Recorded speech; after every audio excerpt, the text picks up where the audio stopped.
Hey guys, welcome back to another video. Today I'm making a video on this bunker base that I found, and I use it in pretty much all of my wipes when I'm solo. This is like honestly one of my favorite solo bases because it's so easy to make, and it also is very protective even in the early wipe.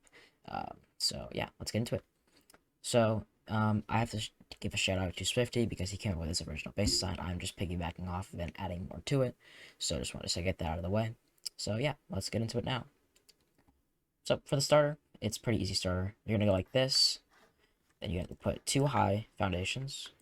You put a low one here, so it's kind of like, as you can see, like this. And then whichever one you want, doesn't matter. You go like this, and then you just put walls all around it, except for obviously the place where you're gonna put your double doors. You can put wall frames everywhere, doesn't really matter. And then you put like this, put your doors down, and then I'll put my roof on, and TC will go into this back corner over here.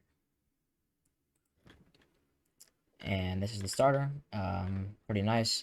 The airlock is kind of non-existent, but as long as just make sure you don't do anything dumb, okay? Just like close the store before you go out, and you'll be fine. And loot is stored in here, and you have to put it in kind of a formation, kind of like put one here. Actually, no, I'll just cut back because this is very hard to get. It's kind of annoying. It's kind of finicky, so I'll get back to you guys once I get the storage how I want it. My box working, so this is going to be kind of, I would say you would stay in this kind of stage um, until you have a nice bit of stone, maybe a tier 1 down, um, and then you're going to get onto the bunker.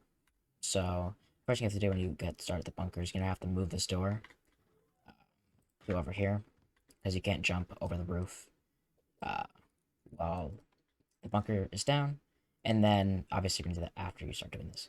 And then you put a full wall here. It has to be a full wall. You cannot put the half wall down here. It will not work. And then you go like this, and they're gonna put a low foundation, sorry, a low foundation here, high foundation, and then doorway, wall here, half wall down here, and then a wall right there. And then you should put a one here and cover up the roof and stuff. But this should be wood because we're going to expand upwards.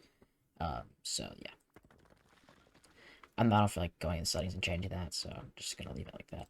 And then of course you put down your airlock,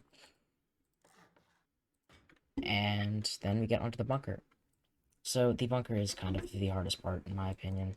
So just watch, if you need to watch this a couple times, that's alright. So you're gonna put a roof here, so it's covering like this, and then you're gonna get a twig floor frame, and you put that right here, and this is going to be broken, so do not upgrade the twig ever.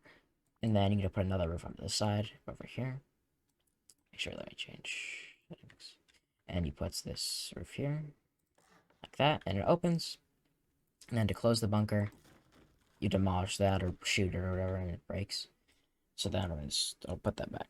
Go back down, and I'll get to you the honeycombing. So the honeycombing in this base is pretty much just normal honeycombing, although you do have to add that some of these foundations here can only go low. They can't go back up high. The rest of them can. And I'll just give an example of over here. See, like as this one, they can't put it up high, so you're just gonna have to do that. And this happens on every wall, I'm pretty sure. One of the foundations has to be low, or I messed up that one. One of the foundations has to be low, so just keep that in mind. Nothing's wrong. It's just how it is. So yeah, get the honeycombing down. I'll talk about expanding upwards. Alright, so now we'll get on to expanding upwards. My honeycombing's down. So to expand upwards, as you said, we have this piece right here should be wood. So then all you have to do is make your jump up, obviously, and then you're gonna put down your door frame, and then you can go up here and put down your door frame, and then once you're up here, you can fill all this stuff out because, you know, obviously it has to be filled out. And then you're gonna put walls all around here.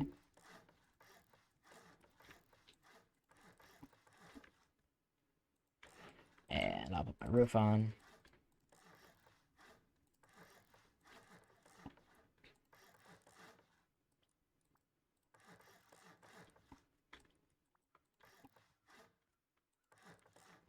And then once you fill in this area over here where your doorway was, you can put down your door. And then this piece over here should be wood. So you would just demolish that whenever you want to expand up again. And honestly, if you're already making this upwards upstairs part, I would just recommend just end up just doing a door up here. Um, so like this, and you just put a door up here just to secure it off, obviously. And then you're just gonna put your walls down over here, and then put your jump up, and then you just leave it like this until you're ready to make your shooting floor. And then obviously we're just gonna put all this stuff down. Oh, I should have put a garage door since I have it. And I also will say that for if you're thinking, I don't want to make a shooting floor, I don't want to make all this. This is just too much upkeep. I just want to have a small little base. That will be a problem for you because you cannot put walls this way in your roofing honeycomb because it will break the bunker. You can't do it this way, so you're just gonna have to put it up like this, and that is not obviously not as strong as doing this. So I would also recommend you could, if you do not want to make a shooting floor, just do this. It's not, it's more upkeep, but it's also I want to end up showing you guys that you can put space in here for loot rooms and such. So I think it is worth having this space up here, just for loot rooms and stuff like that. So just I would recommend doing that. It makes the rod cost of a roof down raid a lot more. So it is beneficial to your overall base and stuff.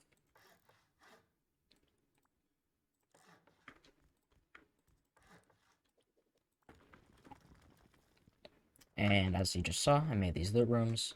You can put your box in here however you want to do it. You can also keep this.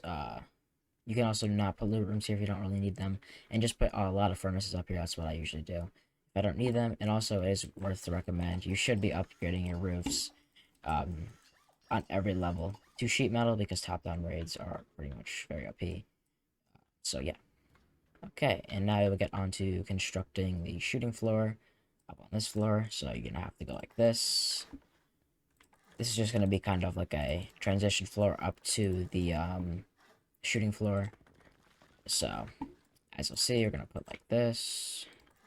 Get your walls down here. Like this. Get your stuff over here going. And then you're gonna go like this, and you're gonna leave one open. So this one's gonna be our ladder hatch. So I get a ladder hatch.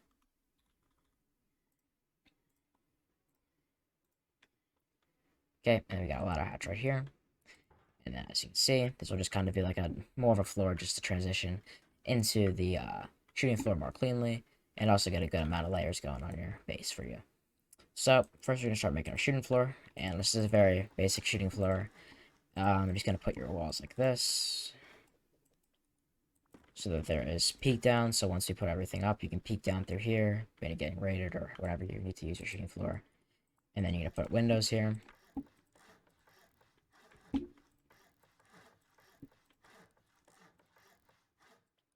And then you're gonna put your doorways.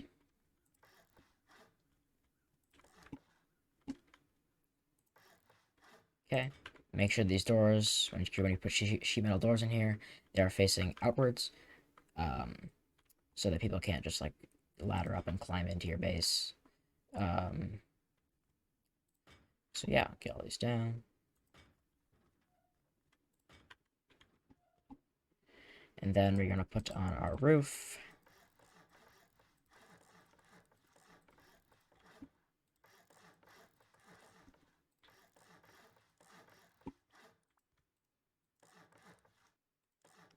And then while we're making our roof, we're also gonna leave a open space because we're gonna have another layer to this shooting floor. And then we're gonna get our embrasures, and we're gonna make sure they're out there on the outside, and put them on every single window. And you also could add those little like light looking things, siren looking things, whatever they are, to up here, but I honestly don't really care of people jumping in because it doesn't really give much of an advantage to them. So we're gonna get another ladder hatch. then once you have our ladder hatch, we're going to put it right here. And then we are going to make our roof shooting floor kind of thing. And to do this, you're just going to have to, this is really annoying to place these kind of roofs, but you're going to have to end up just placing roofs all along here like this. Right, and now we have this floor up here. So yeah, this is the complete base. We will go and look at what the upkeep is. Also recommend making this a sheet metal bunker. And if you can afford it, make sure that it's armored. And these are all the things you have to upgrade just to make sure the bunker keeps secure. So yeah. And I'll make the entire core sheet metal just because this is where the completed base is going to pretty much be for most solo players. Other than the bunker probably should be armored, but, you know, if it's not, then it's not. So now everything is sheet metal, and the upkeep per day is 6,000 stone and 1,500, which is not too bad for weekly. I mean, if this is a monthly, then that would be costly, but you know, it's pretty decent upkeep for a base with a nice shooting floor, a roof shooting floor. So yeah. All right. So now we're gonna talk about raid costs. So with a sheet metal bunker, it's about a 20 rocket raid, and then with a uh, armored bunker, it is about a 30 rocket raid. It's not exact, but it's about a 30 rocket raid. So, I mean, you know, if you're solo and people are spending that many rockets on you, then, I mean, if they have that many rockets, any base they're going to get through. So, this base is pretty much unraidable with satchels. I mean, you know, uh, these will also be garage doors. That will be the raiding cost, not with these doors, but you know what I'm saying. So, yeah, this is my favorite solo base. Remember, so yeah. Credit to 50 for the original idea, just added onto it. So yeah, thank you guys for watching the video, and see you later.